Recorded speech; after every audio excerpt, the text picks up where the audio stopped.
Hello students, welcome back to my channel BEGC 101। ये जो subject है आपका, इसके जो एग्ज़ाम होने वाले हैं, आपके जून में जो एग्ज़ाम होने वाले हैं ना, उसमें जो आपके इम्पोर्टेंट क्वेश्चंस होते हैं, ठीक है, या फिर you can say the repeated questions, ठीक है, तो वो हम इस वीडियो में डिस्कस करने वाले हैं। और इन शॉर्ट आप ये समझ के चलो कि ये जो वीडियो है इसमें इम्पोर्टेंट क्वेश्चंस डिस्कस करेंगे हम लोग, ठीक है। तो जून की एग्ज़ाम की प्रिपरेशन अब स्टार्ट हो चुकी है। BEGC 101 टू 1010 तक जितने भी कोर्सेज हैं आपके, वो सारे इस चैनल पर कवर किए जाएंगे। तो चैनल को सब्सक्राइब करके रख लेना, बेल आइकन प्रेस करके रख लेना, सो दैट कि जो भी नई वीडियो आएगी वो आपको नोटिफिकेशन मिल जाए। एज़ यू ऑल नो, ये सबको पता है, ये प्रोसीजर आप सबको पता है, आई नो। बट अभी हम जो बात करने वाले हैं वो ये है कि जो BEGC है, ये पेपर कैसा आता है, किस तरह के क्वेश्चंस होते हैं, इसमें कितने मार्क्स के होते हैं, और what is the best technique to write a best question paper, और you can say the good answers, so that you can gain good marks, है ना। हम सब यही चाहते हैं ना कि हमें एग्ज़ाम में अच्छे मार्क्स मिले। तो हम आज ये पेपर स्टार्ट कर रहे हैं। इसमें जो सबसे पहला एक जो क्वेश्चन आता है वो मैं आपको बता देती हूँ। वो आपका ये जो ब्लॉक 1 है, इसमें से मोस्टली क्वेश्चंस आते हैं, ठीक है। देखो, थोड़ा सा यहीं पे देख लेते हैं, फिर हम इसको डिस्क्राइब करेंगे। यहाँ पे आप जो ये देख रहे हैं, अभिज्ञान शाकुंतलम जो नाटक था, जो तो उसमें उसको किस तरह से, उसमें जो जो भी कैरेक्टर है ना, उन सब के बारे में थोड़ा थोड़ा ये लोग पूछ लेते हैं, ठीक है। अभी जैसे हमारे पास यूनिट 1 है, तो यूनिट जो ब्लॉक 1 है, आई मीन टू से, इसमें से जो लास्ट ईयर जो क्वेश्चन आया था वो मैं बता देती हूँ, जिस पर जो इम्पोर्टेंट भी था, ठीक है। तो आप अपनी बुक खोल के रखना, इसमें देख लेना। देखो, ये जो सबसे इम्पोर्टेंट चीज़ जो है यूनिट 1 में, वो है ये कैरेक्टर्स, ठीक है। इन कैरेक्टर में से भाषा, शुद्राका, भवभूति, कालिदास, इन चारों पर हमेशा ही एक क्वेश्चन आता है, ठीक है। लास्ट ईयर जो आया था वो भाषा पे आया था। ये भाषा नहीं है, दिस इज़ नॉट भाषा, लैंग्वेज नहीं है, ये भाष है।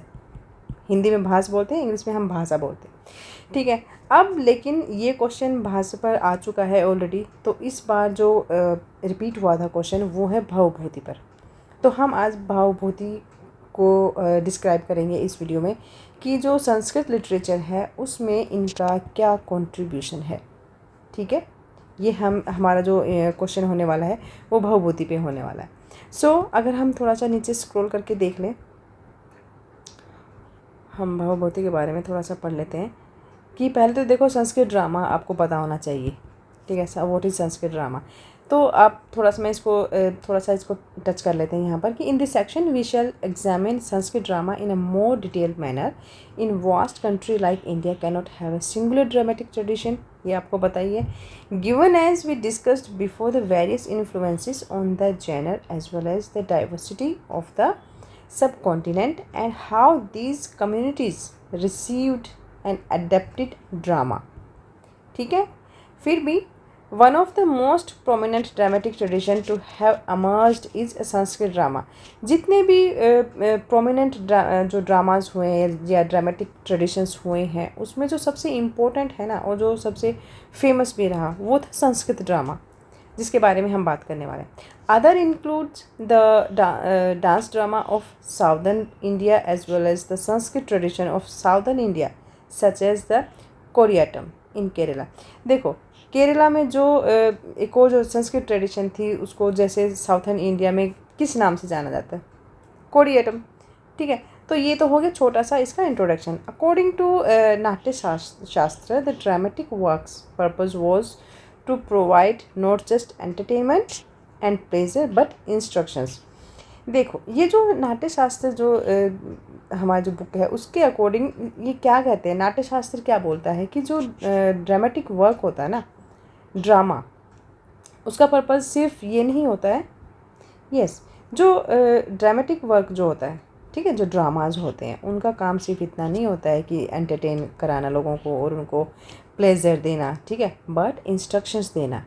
इंस्ट्रक्शंस मतलब यहाँ पे आप आदेश नहीं कहोगे, आप बोलोगे कि कुछ मोरल वैल्यूज सिखाना, ठीक है, wealth, justice and spiritual liberation, ठीक है। ये सारी चीज़ों के लिए इम्पोर्टेंट होते हैं ड्रामेटिक वर्क, मतलब ड्रामेटिक वर्क का मेनली ये काम होता है। हमें ये लगता है ना कि ड्रामा देख लिया, खुश हो गए, अच्छा लगा, तो ड्रामा यही होता है। ड्रामा ये नहीं होता है। ड्रामा के ये सारे काम होते हैं। इंस्ट्रक्शंस देना कि किस तरह से मतलब एक लाइफ, जो जीवन को हमें जीना चाहिए हर फील्ड में, मतलब वेल्थ हो गया, ठीक है, जस्टिस, न्याय को बताता है, न्याय कैसे करना चाहिए, न्याय क्या होता है, ये सारी चीज़ें। और स्पिरिचुअलिटी, लिबरेशन, मतलब आध्यात्मिक स्वतंत्रता, कि हर किसी को ये आज़ादी होनी चाहिए कि वो अपनी मर्ज़ी से कुछ भी, मतलब स्पिरिचुअलिटी में उसको फ्रीडम महसूस हो या करानी चाहिए। That's why Sanskrit drama does not have a tragic ending because of Hindu cosmology, ठीक है। बिकॉज ऐसा क्यों बोला इन्होंने? Death is not the end but a means to either achieve spiritual liberation from cycle of life और be reborn till it is achieved. मतलब ये है यहाँ का कि जो हमारा जो लाइफ का जो सर्कल है, लाइफ देन डेथ, तो ये जो सर्कल चलता रहता है ना, इसमें यही बताया गया है कि जो स्पिरिचुअल लिबरेशन, ठीक है, या ये बोल सकते हो कि जो मोक्ष होता है, जब तक उसको नहीं पा लिया जाता तब तक ये जो सर्कल है लाइफ टू डेथ का, ये हमेशा चलता ही रहता है, ठीक है। तो ये संस्कृत ड्रामा के बारे में थोड़ा सा इस चीज़ को पढ़ के जाना जब आप अपना एग्ज़ाम देने जाओगे। इसके बाद जो हम बात करने वाले हैं यहाँ पर वो है, देखो ये भाषा आ गया ना, अगर आप चाहो तो इसको भी थोड़ा सा पढ़ के चले जाना है, क्योंकि ये क्वेश्चन ऑलरेडी आ चुका है लास्ट ईयर, बट हम इसको यहाँ पर इनको डिस्क्राइब नहीं कर रहे हैं। हम बात करेंगे भावभूति की, ठीक है। तो भावभूति के बारे में थोड़ा सा पढ़ लेते हैं कि he was a major dramatist of the latest Sanskrit dramatic period, ठीक है, ये चीज़ याद रखना। And was the court poet of king Yashovarman of Kannauj. Kannauj के जो राजा थे यशोवर्मन, उनके ये कोर्ट पोएट थे, ठीक है। इनके बारे में इंट्रोडक्शन में तो लिखोगे ना थोड़ा सा।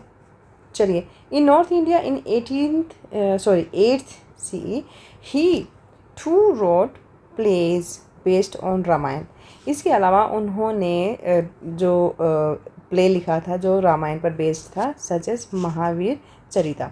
इसका जो नाम था उसको उन्होंने दिया था महावीर चरिता का। It exploits of a great hero, ठीक है, ये मीनिंग हो गया। Which depicts the early life of Rama and Uttara Ramacharita. इसमें इन्होंने जो लॉर्ड रामा हैं उनके बारे में बताया है इसमें, ठीक है। The later history of Rama जो हमने अभी तक जाना है ना रामायण के बारे में, उसके बाद का इन्होंने इसमें महावीर चरिता में इसमें और इसमें इन्होंने बताया है। Then which shows the final years of Rama's life as written in the Uttarakanda and the Ramayana. Both the plays consist of 7 acts written in the nataka style. मतलब ये आपको यहाँ पर इन्होंने बताना है, आपको थोड़ा सा इंट्रोडक्शन दे देना आप, ओके। देन ये आप इसको भी थोड़ा सा पढ़ के जाना, क्योंकि ऐसा नहीं है ना कि आप सिर्फ ये ऊपर वाला पढ़ लोगे तो ज़रूरी नहीं है ना ये सारा आपको याद रह जाएगा। तो आप ये पूरा पढ़ के जाना यहाँ तक। फिर हम थोड़ा सा देख लेते हैं भावभूति के बारे में कि Bhavabhuti's long poetic description are seen as mere embellishment that does not add anything to the drama, ठीक है, but tends to obfuscate his clear and simple diction. He is known for completely doing away with the viduksha and thus eliminating the comic elements in his plays, or critics sees this as a reflection of his temperament that could not portray humor effectively, ठीक है। मैं तुम्हें यहाँ पर ये इसलिए दिखा रही हूँ ताकि अगर तुम लोग अपनी बुक से स्टडी करना चाह रहे हो ना, तो तुम इसको आराम से यहाँ पर पढ़ सकते हो। लेकिन इसके साथ साथ थोड़ा सा और इसमें हम ऐड करेंगे। तो अगर मान लीजिए आपने अभी तक इंट्रोडक्शन दे दिया, सब कुछ हमने इनके बारे में बात कर ली, अब छोटी छोटी चीज़ें और हम पॉइंट बना लेते हैं भावभूति के बारे में, ठीक है। तो Bhavabhuti was one of the greatest Sanskrit dramatist, ठीक है, इतना यहाँ तक हम लोग पढ़ चुके हैं। And poets of ancient India, often considered second only the Kalidasa in classical Sanskrit literature. मतलब कालिदास के बाद वो सबसे इम्पोर्टेंट पोएट माने जाते हैं, ठीक है, संस्कृत लिटरेचर में। और इनका जो लाइफ सर्कल था या लाइफ का जो पीरियड था वो हम ऑलरेडी बता चुके हैं। ये 8th सेंचुरी CE में ये पैदा हुए थे, ठीक है। और इनके बारे में जो हम इनका जो रियल नेम था आप ये भी बता सकते हैं साथ साथ। कि जो बहुभूति का रियल नेम था वो था श्रीकांत नीलकंठा। ठीक है, श्रीकांत नीलकंठ।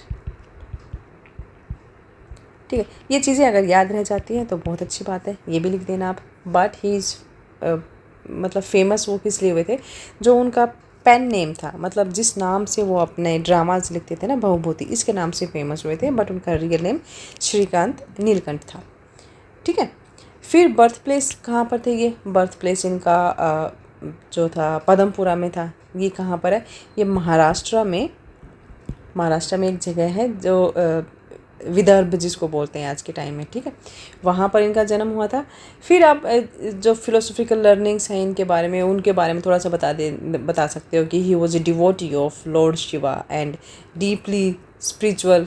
ठीक है, with themes of drama and showing up his plays everything. Okay, अच्छा, इसके बाद ना आपको जो इम्पोर्टेंट काम यहाँ पे करना है वो बताना है इनका वर्क।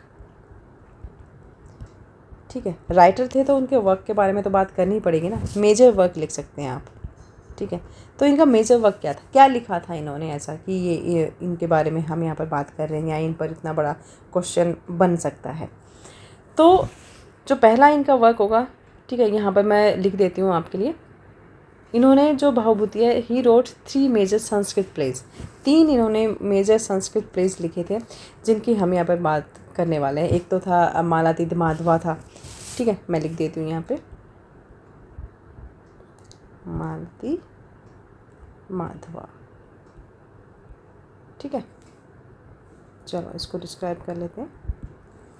ये एक रोमांटिक ड्रामा था जो लव और जो हॉरर को ब्लेंड करता है आपस में।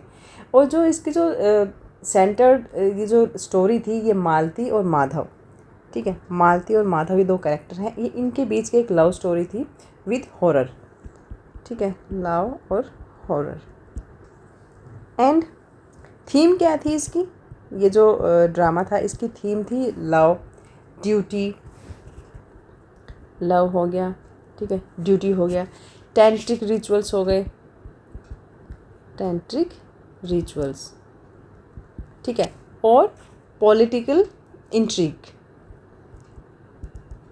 जो राजनीतिक गतिविधियाँ होती हैं उनके बारे में। ठीक है, ये हम बता देंगे। फिर जो इसके जो ये जो नाटक है मालती माधवा, ये it is also known for its rich character development and suspenses. मतलब ये जिस तरह से कैरेक्टर्स को शो करते थे, पोर्ट्रे करते थे अपने ड्रामाज में, और जिस तरह से एक तरह से सस्पेंस क्रिएट करते थे, तो वो चीज़ें काफ़ी इम्पोर्टेंट थी, या उसको बहुत इम्पोर्टेंटली ये अपने नाटकों में प्रेजेंट करते थे, पोर्ट्रे करते थे उन चीज़ों को। सेकंड हम लिखेंगे महावीर चरिता। ठीक है, महावीर चरिता। अब ये क्या था, ये जो था ये भी एक इनकी राइटिंग थी जो डील करती थी with the early life of Lord Ram. ठीक है, इन्होंने 2 चीज़ों पर काम किया, एक तो अर्ली लाइफ पर, ठीक है, अर्ली, और एक लेटर, किनकी, लॉर्ड राम की लाइफ पर इन्होंने लिखा है रामायण से। ठीक है, और जो ये महावीर चरिता है, इसमें जो स्टाइल है, इस काव्य की जो स्टाइल है, दैट इज़ हीरोइक और idealistic, and this is emphasising Dharma and moral challenges.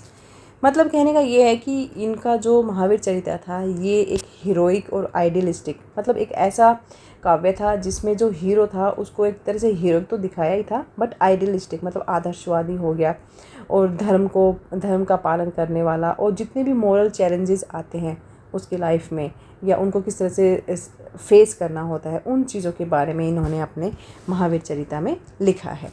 Third जो आ जाएगा यहाँ पर, थर्ड हम यहाँ पे लिखेंगे उत्तर रामचरिता।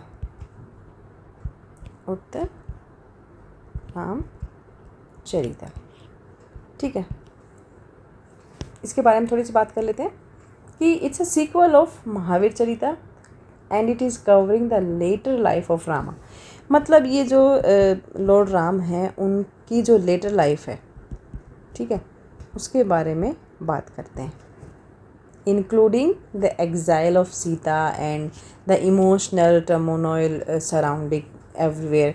ठीक है, जो सीता का जो एग्जाइल था, ठीक है, वो इसमें शामिल किया है इन्होंने, और जो इमोशनल एक टर्मोनॉइल आता है इन दोनों की लाइफ में, उस पर इन्होंने लिखा है, मतलब अच्छा विस्तार से बताया है।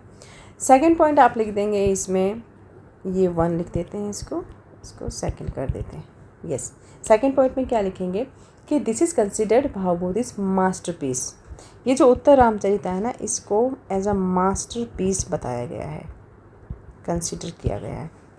ठीक है, because it is showing incredible psychological insight and emotional depth. ये दोनों चीज़ें यहाँ पर इसमें बताई गई है। दैट्स वाई उत्तर रामचरिता को एक मास्टरपीस कंसिडर किया गया है। Specially famous for its poignant portrayal of Sita suffering and Rama's inner conflict. मतलब जो सीता का जो सफरिंग है और जो राम का जो एक इनर कॉन्फ्लिक्ट, एक अंतर्द्वंद जो इसमें दिखाया गया है, तो उसकी वजह से उत्तर रामचरिता को एक मास्टरपीस कंसिडर किया गया है संस्कृत ड्रामाज के अंदर। ठीक है, ये यहाँ पे हो जाएगा। इसके साथ आप थोड़ा सा इनके बारे में इनके पोएटिक स्टाइल के बारे में बताने के बाद आप लिख सकते हैं कि भावभूति's पोएटिक स्टाइल जो था वो his most emotionally powerful work is Uttara Ramacharita बता देना, and with its a famous verses from that play and it is deeply moving moment that shows Rama's anguish after he was forced to abandon Sita. अरे मैंने यहाँ रीता लिख दिया, सीता। ठीक है, सॉरी फॉर दैट। तो इस तरह से ये लिखने के बाद आप इनका थोड़ा सा यहाँ पर कंक्लूजन लिख देना। ओके, आपका क्वेश्चन कंप्लीट हो जाएगा। नेक्स्ट देख लेते हैं। तो इस क्वेश्चन के बारे में मैं आपको बता दूं कि जो मृच्छकटिका जो ये है जिसके बारे में हम बात करने वाले हैं, ये इस पर हमेशा क्वेश्चन आता है। हमेशा मतलब हमेशा, ये दिमाग में रखना। मृच्छकटिका पर कुछ भी आपसे पूछा जा सकता है, या तो इसके कैरेक्टर्स के लिए पूछ लिया जाएगा आपसे, जो भी इंपॉर्टेंट कैरेक्टर्स होंगे ना, जो मेन कैरेक्टर्स होते हैं उनके बारे में पूछ लिया जाएगा, या फिर जो वुमन की जो वुमन कंडीशन थी। ठीक है, मेनली जो इस पर बात होती है इस क्वेश्चन में, वुमन कंडीशन क्या थी और जो सोसाइटी थी। ठीक है, सोसाइटी के बारे में एक अलग से क्वेश्चन पूछा जा सकता है, हालांकि यहाँ पर सोशल लाइफ ऑलरेडी पूछा हुआ है। तो कहने का मतलब ये है कि मृच्छकटिका को आप अच्छे से पढ़ के जाना, इस पर क्वेश्चन हमेशा आता है। और हम यहाँ पर जो बात करने वाले हैं वो ये है कि जो मृच्छकटिका जो नाटक है उसकी जो एक तो डिफरेंट डायमेंशंस के बारे में बात करनी है, और जो यहाँ पर जो स्पेशली यहाँ पर इन्होंने हाईलाइट किया है वो है सोशल लाइफ के बारे में। तो मृच्छकटिका में जो सोशल लाइफ थी वो कैसी थी, उन चीज़ों को हाईलाइट करना है। तो उसके लिए हम सीधा चलेंगे आपकी बुक को देखते हैं, जहाँ पर ये जो यूनिट 2 दी हुई है हम वो स्टडी करने वाले हैं। तो हम आ गए हैं आपकी बुक में। यहाँ पर यूनिट 2 जो है ये काफ़ी इंपॉर्टेंट यूनिट है आपकी, Mricchakatika plot structure and analysis. ये एक इम्पॉर्टेंट यूनिट है, इस चीज़ को ध्यान रखना बच्चों, इसको अच्छे से पढ़ के जाना। इसमें जो हम बात करने वाले हैं ना, जो क्वेश्चन हमने जो प्रिपेयर करना है, ठीक है, हम पहले उसकी बात कर लेते हैं। वो है कि आपको थोड़ा सा जो अभी जो क्वेश्चन मैंने दिखाया है मृच्छकटिका का जो सोशल लाइफ था उसके बारे में बताना है। तो थोड़ा सा हम उसका प्लॉट बताएंगे, स्ट्रक्चर बताएंगे, और इसके जो अलग अलग डायमेंशंस हैं उसके बारे में हम यहाँ पर बात करेंगे। ठीक है, जैसे हम इसको स्टार्ट करेंगे, पहले तो आपको ना इस नाटक के बारे में पता होना चाहिए। तो थोड़ा सा इंट्रोडक्शन पढ़ लेंगे। Before we begin to discuss the plot of this play, let us refer to the subject of comparison between Shudraka's play Mrichchhakatika. अच्छा हाँ, ये भी ध्यान रखना कि ये लिखा किसने था, हिज राइटर सुद्राका ने लिखा था मृच्छकटिका, एंड भासा's प्ले चारुदत्ता। तो चारुदत्ता ये इनका भास जो थे ये उनका जो प्ले था वो चारुदत्ता था। The main similarity between the two plays is, जो इन दोनों के जो प्ले थे मृच्छकटिका और चारुदत्ता, इसमें जो सिमिलैरिटी थी वो यही थी कि दे अडॉप्ट द 2 सेंट्रल कैरेक्टर्स। मतलब इनके जो प्ले होते थे उसमें 2 सेंट्रल कैरेक्टर्स होते थे। ठीक है, चारुदत्ता एंड वसंत सेना, ये हो गए 2 central character with respect to their identities. ये जो कैरेक्टर होते थे इनकी अपनी एक मतलब एक आइडेंटिटी होती थी विद रेस्पेक्टेड मतलब इनका परिचय होता था। The two character appears in both the play mentioned as suggested by Banerjee but the dissimilarities are more prominent. देखो हमने सिमिलैरिटी तो देख लिया लेकिन जो डिससिमिलैरिटीज़ हैं वो ज़्यादा प्रोमिनेंट बताई गई हैं यहाँ पर। क्यों बताई गई हैं वो भी पढ़ लेते हैं कि Bhasa's play is short and has only 4 acts. ठीक है, उसमें 4 एक्ट हैं। Whereas Mrichchhakatika has 10 acts. In substance and texture to the dissimilarity looms large with Shudraka's play scoring over Bhasa. ठीक है, the same holds true about the neat division of acts in Sudraka's play that has a large and balanced structure। जो इनका जो सुद्राका का जो play है वो बड़ा है बट एक बैलेंस स्ट्रक्चर उन्होंने बनाया हुआ है। कहीं से भी कुछ ऐसा नहीं लगता कि कुछ लूप होल उन्होंने छोड़ दिए हैं अपने प्ले में। Since our purpose here is not to go into to text to clarify text related details, मतलब हमने उनके टेक्स्ट को ज़्यादा हमें क्लैरिफाई नहीं करना है, हमें थोड़ा सा पढ़ना है उनके बारे में। It will suffice that the anchor puts it at we tell ourselves about the existence of Bhasa's play that preceded Shudraka's the play Mrichchhakatika. तो मृच्छकटिका जो इसके बारे में मैं आपको थोड़ा सा बता देती हूँ कि ये क्या है। ठीक है, इसके बारे में क्या चीज़ें बताई गई हैं उसके बारे में हम आगे चलेंगे। तो मैं थोड़ा सा यहाँ पर आपको ले चलती हूँ जो सोशल लाइफ है, हम सीधा वहीं पर चलते हैं। तो थोड़ा सा इसमें मैं आपको बता देती हूँ कि मृच्छकटिका है क्या। मृच्छकटिका को हिंदी में बोलते हैं, नहीं इंग्लिश में ही बोलेंगे, द लिटिल क्ले कार्ट। ठीक है, ये इसका मतलब होता है। तो इसमें क्या है कि सुद्राका ने इसको लिखा है। ठीक है, Shudraka is a writer. He tells the story of Charudatta. ठीक है, कौन है चारुदत्ता? अ नोबल बट इम्पॉवर्ड ब्राह्मण। ठीक है, जो इसके प्यार में पड़ जाता है वसंत सेना के प्यार में। ठीक है, और इसके बाद जो प्ले होता है that explores themes of social justice, morality. ठीक है, मोरालिटी की बात करते हैं एंड द चैलेंजेस। जो इनकी जो कैरेक्टर है इसमें चारुदत्ता और वसंत सेना जो कैरेक्टर्स हैं वो कौन कौन से चैलेंजेस फेस करते हैं इसमें। ठीक है, फ्रॉम डिफरेंट सोशल क्लासेस, मतलब अलग अलग जो सोशल क्लासेस जो होती हैं उनके थ्रू वो किस तरह की चैलेंजेस फेस करते हैं दोनों, और अल्टीमेटली क्या रिवील होता है, क्या ट्रुथ जो रिवील होता है उनके जो लव स्टोरी होती है उसके बारे में। मतलब ये है कि जो चारुदत्त है वो एक एलीट ब्राह्मण है जो एक जिसको हम आज के टाइम में क्या बोलते हैं, जो कोर्टसन बोलते हैं जिनको, तो उससे वो ही स्टार्ट लविंग हर। तो ये जो नाटक है ये एक सोशल जस्टिस और मोरालिटी और जो अलग अलग सामाजिक वर्गों के जो कैरेक्टर्स हैं या जो सामाजिक वर्ग हैं उनसे जितने भी आने वाले जो चैलेंजेस हैं उनके विषय की एक तरह से वो पड़ताल करता है या उसके बारे में डिटेल में जाता है। और लास्ट में जो उसका जो मतलब उसको बोल सकते हैं कि उनकी जो लव स्टोरी है, उनका जो प्रेम है, जो the truth about their love और उनको जो एक्सेप्टेंस, उस चीज़ को ये उजागर करती है। ठीक है, तो बेसिकली ये एक लव स्टोरी पर डिपेंड है क्ले नहीं प्ले। तो इसमें जो मैं थोड़ा सा इसमें कुछ कैरेक्टर्स जो है वो बता देती हूँ आपको। देखो, सबसे पहले तो आप लिखेंगे इसके बारे में लव स्टोरी। ठीक है, एक तो ये लव स्टोरी पर डिपेंड है। चारुदत्ता वसंत सेना फेसिस ऑब्स्टेकल्स, है ना, due to their social status. जो उनके जो सोशल स्टेटस होते हैं दोनों की लाइफ के, जो जिस बैकग्राउंड से वो दोनों आते हैं उसकी वजह से उन दोनों को काफ़ी सारे अपनी लाइफ में चैलेंजेस फेस करने पड़ते हैं। इसके साथ जो एक्विजिशन ऑफ ट्रायल जो होता है, जब चारुदत्त को जो फाल्सली अक्यूज कर दिया जाता है टू ऑफ मर्डरिंग वसंत सेना, है ना, और जो ज्वेलरीज होती है उसको चुराने का भी चारुदत्ता पर एक ब्लेम लगाया जाता है। एंड ये जो सारी चीज़ें होती हैं, जो एक्विजिशंस होते हैं उस पर जो ट्रायल चलते हैं और जो ख़त्म होता है उसके कंडेमनेशन ऑफ हिज डेथ। ठीक है। तो ये चीज़ें आप बता देंगे। दूसरा जस्टिस एंड मोरालिटी के बारे में अगर हम बात करें इसमें, तो इसमें क्या चीज़ बताएंगे आप, मैं लिख देती हूँ यहाँ पर जस्टिस, ठीक है, एंड मोरालिटी।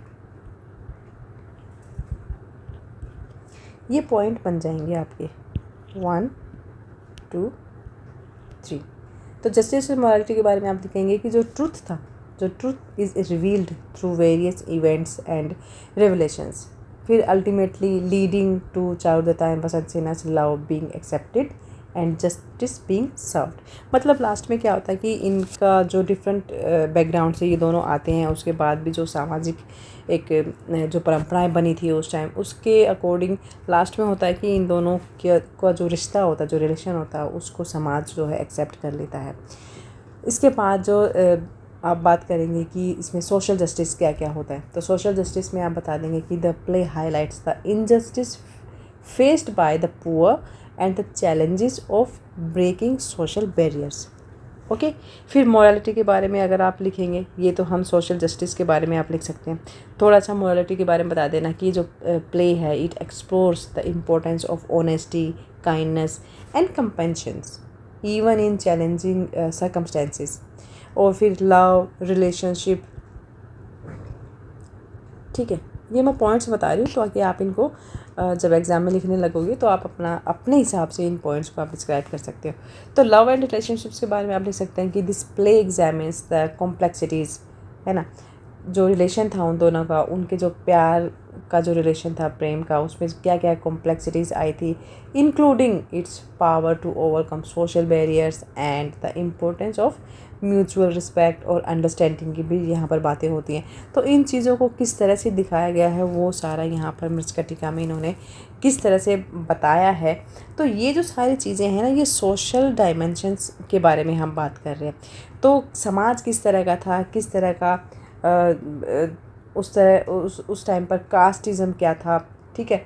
और अगर मान लीजिए कोई दो अलग अलग बैकग्राउंड के लोग अगर मान लीजिए वो साथ रहना चाहते तो किस तरह से समाज उन लोगों को देखता था, और कैसे कैसे अगर मान लीजिए लव स्टोरीज़ जिस तरह से यहाँ पर बताई गई है, या सोशल जस्टिस को किस तरह से गेन करते हैं, या कैसे मिलता था लोगों को, चाहे वो पुअर हों या फिर रिच लोग हों, या फिर अलग अलग कम्युनिटीज़ से, अलग अलग कास्ट से या रिलीजन से लोग आते थे। तो उस टाइम जो सोसाइटी थी उसका क्या रोल था, और वो किस तरह से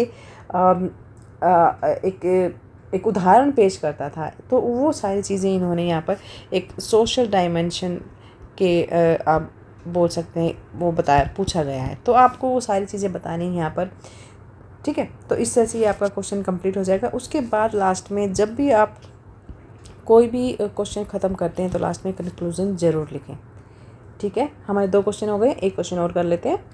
चलिए नेक्स्ट क्वेश्चन कर लेते हैं हम ये वाला, ठीक है। Examine the notion of kingship in Abhijnana Shakuntalam the loom of the time, ठीक है। इसके बारे में हम लोग बात करेंगे यहाँ पर। ये इंपॉर्टेंट क्वेश्चन है। अभिज्ञान शाकुंतलम से हमेशा एक क्वेश्चन आता है, या तो उसके कैरेक्टर्स के बारे में बात कर लेंगे, ठीक है, या फिर जो मेन हीरो है, ठीक है, उसके बारे में बात हो जाएगी, या फिर वो जो शकुंतला और जो दुष्यंत की जो लव स्टोरी था उसका जो बेस था, ठीक है, उसके बारे में आपसे पूछा जा सकता है। तो कहने वाली बात है कि अभिज्ञान शाकुंतलम पर हमेशा एक क्वेश्चन आता है, इसको आप अच्छे से पढ़ के जाना। चलो इसके बारे में थोड़ा सा मैं बात कर लेते हैं कि अभिज्ञान शाकुंतलम जो था इसमें पूछा है कि examine the notion of kingship, ठीक है, नोशन।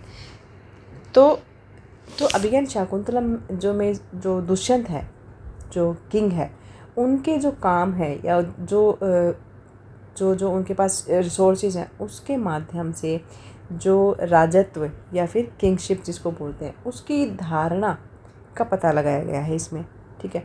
इसमें उनकी जो रिस्पॉन्सिबिलिटीज़ हैं, उनकी पर्सनल जो चॉइसेस हैं, उन दोनों पर यहाँ पर बताया गया है। मतलब एक तो उनकी अपनी जिम्मेदारियाँ, दूसरा उनकी पर्सनल चॉइस, व्यक्तिगत इच्छाएं, वो दोनों चीज़ें यहाँ पर बताई गई हैं, ठीक है। तो ये जो नाटक है ना, इसमें एक राजा जो है, एक जो किंग है, उसके रूप में उसकी क्या क्या ड्यूटीज़ होनी चाहिए, ठीक है, और शकुंतला के लिए उनकी जो एक रोमांटिक फीलिंग है, ठीक है। तो इन दोनों चीज़ों के बीच में जो एक संघर्ष चलता है, एक तो राजा के कर्तव्य, उसकी अपनी ड्यूटीज़, अपने जिम्मेदारियाँ, उसके साथ साथ जो शकुंतला है, शकुंतला के लिए जो भावनाएं उसके मन में होती हैं, उसके बीच जो संघर्ष चलता है उस चीज़ पर जोर देती हैं ये।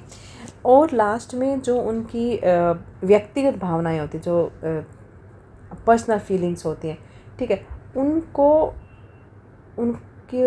आप बोल सकते हैं कि उनको किस तरह से पहचान कर या उनको रिवील किया गया है किस तरह से। एक तो एक राजा का अपना एक जिम्मेदारी, और दूसरा शकुंतला के लिए जो उनकी रोमांटिक फीलिंग्स हैं, उन दोनों के बीच में जो संघर्ष चलता है, उन चीज़ों को यहाँ पर एक तरह से बताने की कोशिश की गई है। तो इसको पॉइंट वाइज हम यहाँ पर डिस्क्राइब कर लेते हैं कि जो मेन पॉइंट्स थे नोशन ऑफ किंगशिप के। तो फर्स्ट पॉइंट पे आप लिखेंगे कि द सिम्बॉलिक रिप्रेजेंटेशन को हम यहाँ पर बात कर लेते हैं। या फर्स्ट पॉइंट हमारा बनेगा सिम्बॉलिक रिप्रेजेंटेशन। तो इसमें आप लिखेंगे कि जो द किंग, जो राजा है, वो initially a symbol of Dushyant promise, sorry, जो रिंग के बारे में हम बात कर रहे हैं। सिम्बॉलिक में तो रिंग आएगा ना। रिंग क्या था? एक प्यार का प्रतीक था दुष्यंत और शकुंतला के बीच का, ठीक है, और एक प्रॉमिस था, ठीक है, जो बाद में होता है कि जो पावरफुल सिंबल बन जाता है, ठीक है, of his forgetfulness and the disruption of his royal identity due to the curse. वो जो एक कर्स होता है ना, अकॉर्डिंग टू जो इस प्ले में बताया गया है कि किस तरह से वो फिर शकुंतला को भी भूल जाता है, ठीक है, और जो रिंग होती है इसके बारे में भूल जाता है, अपना रिलेशन भी भूल जाता है। तो वो एक तरह से कर्स होता है उसकी लाइफ में, जिसकी वजह से उसको ये सारी चीज़ें एक तरह से सिंबॉलिक वे में यहाँ पर दिखाया गया है। सेकंड पॉइंट में आप लिखेंगे कि the role of memory and forgetfulness, ठीक है, कि मेमोरी का और फॉरगेटफुलनेस मतलब भूल गया था वो सब कुछ। तो उन चीज़ों के बारे में यहाँ पर क्या बताया गया है कि जो कर्स था ना, जो दारुसेना और the subsequent forgetfulness of Dushyant, ठीक है, दारुसेना और दुष्यंत, ये इन दोनों की जो फॉरगेटफुलनेस वाली जो चीज़ें थी वो, या फिर जो भूल गए थे, इन चीज़ों को हाईलाइट करता है कि एक जो राजा की एक मेमोरी होती है, अपनी की याददाश्त होती है, और जो पोटेंशियल होता है उसका टू बी मैनिपुलेटेड और डिस्टर्बेड बाय एक्सटर्नल फोर्सेस। और आप बोल सकते हो कि एज इसको मैं थोड़ा सा अगर मैं बताऊं तो आप इसमें ये बोल सकते हो, जो दुर्वासा ने जो श्राप दिया था ना उसको, उसके बाद जो दुष्यंत की जो एक भूल गया था सब कुछ, या फिर याददाश्त चली गई थी। तो इसमें यहाँ पर इस चीज़ को इस तरह से भी सिंबॉलिक वे में बताने की कोशिश की गई है कि एक जो किंग होता है उसकी मेमोरी कमज़ोर हो जाना, और जो एक्सटर्नल चीज़ें होती हैं जो उसको उसके साथ छेड़छाड़ करना या उसे बाधित करने की संभावनाओं को उजागर करता है, ठीक है। और जैसे कि इसको आप ये भी बोल सकते हैं कि जिस तरह से एक राजा के रूप में जो एक क्वालिटीज़ होनी चाहिए, उसकी अपनी जिम्मेदारियां होनी चाहिए, उसको भी किस तरह से ये जो विस्मृति बोलते हैं जिसको, ठीक है, उसकी क्या भूमिका रही है दुष्यंत के लाइफ में एज वेल एज इन इस प्ले में, तो उस चीज़ को यहाँ पर बताया गया है। थर्ड पॉइंट में आप लिखेंगे royal duty and personal desire, ठीक है। तो जो दुष्यंत की जो जर्नी है that involves a struggle between his duty, ठीक है, उसकी ड्यूटी है किसके लिए? किंगशिप के लिए, ठीक है, अपने राज्य के लिए उसकी अपनी ड्यूटीज़ हैं, ठीक है, और पर्टिकुलरली जो हिज रोमांटिक एक जो रिलेशंस है या फिर उसकी जो पर्सनल डिज़ायर है, ठीक है, किसके साथ, मतलब उसकी पर्सनल डिज़ायर में मेन क्या आता है? शकुंतला, ठीक है। तो उन चीज़ों को भी यहाँ पर बताया गया, मतलब एक रॉयल ड्यूटी, एक राजा की अपनी ड्यूटीज़ क्या होती हैं, उसके साथ साथ जो दुष्यंत की अपनी पर्सनल डिज़ायर्स है, जो पर्सनल उसकी फीलिंग्स है, वो कुछ भी हो सकता है, सिर्फ शकुंतला की ही बात नहीं होती है, उसमें अपनी पर्सनल डिज़ायर भी होती हैं, वो कुछ भी हो सकता है। तो उन चीज़ों को यहाँ पर हम बता देंगे, ठीक है। फोर्थ पॉइंट में आप लिख देना द इम्पोर्टेंस ऑफ सन्स, ठीक है, द इम्पोर्टेंस ऑफ सन्स, ठीक है। फोर्थ पॉइंट ये हो जाएगा। तो ये जो प्ले है ये एम्फसाइज करता है ट्रेडिशनल इम्पोर्टेंस ऑफ मेल, ठीक है, मेल, जो मेल है ना उसकी क्या इम्पोर्टेंस है, उस चीज़ को यहाँ पर एक ट्रेडिशनली एक एम्फेसाइज करता है, जोर दिया जाता है उस चीज़ पर। किस लिए? Male heirs to maintaining the kingdom's lineage and stability. मतलब एक राज्य को संभालने के लिए जो एक मेल मतलब एक पुरुष बोल सकते हो, या फिर पुरुष प्रधान उस चीज़ को यहाँ पर इम्पोर्टेंस दी गई है, जो राज्य की रक्षा कर सकता है और अच्छे से उसको संभाल सकता है। ठीक है, उस चीज़ की इम्पोर्टेंस बताई गई है। एंड जो it also complicates Dushyant decision making process, और जो आगे की जितनी भी चीज़ें हैं जो दुष्यंत किस तरह से उन चीज़ों को संभालता है, या फिर ये जो दुष्यंत की जो एक डिसीज़न लेने की जो प्रक्रिया है उसको और भी ज़्यादा उसको जटिल बना देता है। ठीक है, तो इसमें ये सारी चीज़ें हम यहाँ पर लिखेंगे। तो इम्पोर्टेंस ऑफ सन्स के बारे में आप बता देना कि जो नाटक है उसमें जो वंशावली है उसको स्थिर बनाए रखने के लिए जो पुरुष प्रधानता या पुरुष उत्तराधिकारियों के जो पारंपरिक जो इम्पोर्टेंस है उस पर जोर दिया गया है, जो दुष्यंत की निर्णय लेने की प्रक्रिया को जटिल बनाता है। जटिल कैसे बनाता है? क्योंकि यहाँ पर एक तो जो दुष्यंत है, एक तो वो राजा है, ठीक है, राजा होने के साथ साथ वो एक लवर भी है। इन दोनों के बीच में जो एक अंतर्द्वंद चलता है ना, उस चीज़ को यहाँ पर बताया गया है, और उसी के बेस पर उसके निर्णय लेने की क्षमता को भी दिखाया गया है, और किस तरह से वो उसके लिए थोड़ा सा टफ बन जाती हैं, वो सारी चीज़ें यहाँ पर आपको बतानी है। 5th पॉइंट लिख लेंगे हम। 5th पॉइंट होगा हमारा the impact of royal identity. जो रॉयल आइडेंटिटी था उसका क्या प्रभाव था? तो जो दुष्यंत आइडेंटिटी थी as a king that shapes his interactions with others and influence the events of the play. मतलब कहने का है कि जो दुष्यंत की जो आइडेंटिटी है एज ए किंग, वो किस तरह से अदर पीपल के साथ या अदर्स के साथ इंटरेक्शन करता है, और किस तरह से जो प्ले में जितने भी इवेंट दिखाए गए हैं उनको वो किस तरह से प्रभावित करता है। ठीक है, और जितनी भी घटनाएं हैं, नाटक की जो घटनाएं हैं, उसको एक तरह से उसकी जो पहचान है वो सारी घटनाओं को किस तरह से प्रभावित करती है, आप ये बोल सकते हो। ठीक है, जिसमें होता क्या है, शकुंतला और उसके जो गाइड करने वाले हैं उनके साथ जो रिलेशन है, किस तरह के रिलेशन रहे, उन चीज़ों को भी इसमें शामिल किया गया है। तो इन शॉर्ट आप ये लिखेंगे कि जो नाटक है दुष्यंत के द्वारा जो जितने भी दुष्यंत के जो आंतरिक संघर्ष थे, जो इंटरनल कॉन्फ्लिक्ट्स थे, और जो बाहरी दबाव थे, उनको अपनी राजा होने की जटिलताओं की पड़ताल करता है। मतलब कि राजा होते हुए भी उसने ये सारी चीज़ों को किस तरह से असेंबल किया, किस तरह से उनको आप बोल सकते हैं कि मैनेज किया उन चीज़ों को। उसमें आते हैं उनके जो उनकी ड्यूटीज़ हो गई, जो रॉयल ड्यूटीज़ हो गई, उनकी अपनी पर्सनल डिज़ायर्स हो गई, और उनकी अपनी जो रॉयल आइडेंटिटी है। इन चीज़ों के बीच में उनका एक जो तनाव उजागर होता है, या फिर एक जो संघर्ष होता है इन तीनों चीज़ों के बीच में, वो सारी चीज़ें यहाँ पर दर्शाई गई हैं। ठीक है, इसके बाद कंक्लूज़न और क्वेश्चन हमारा ख़त्म हो जाएगा। ठीक है, तो इस वीडियो में इतना ही। सेकंड पार्ट में अदर क्वेश्चंस हम डिस्क्राइब करेंगे जो इम्पोर्टेंट होने वाले हैं। ठीक है, बेस्ट ऑफ लक।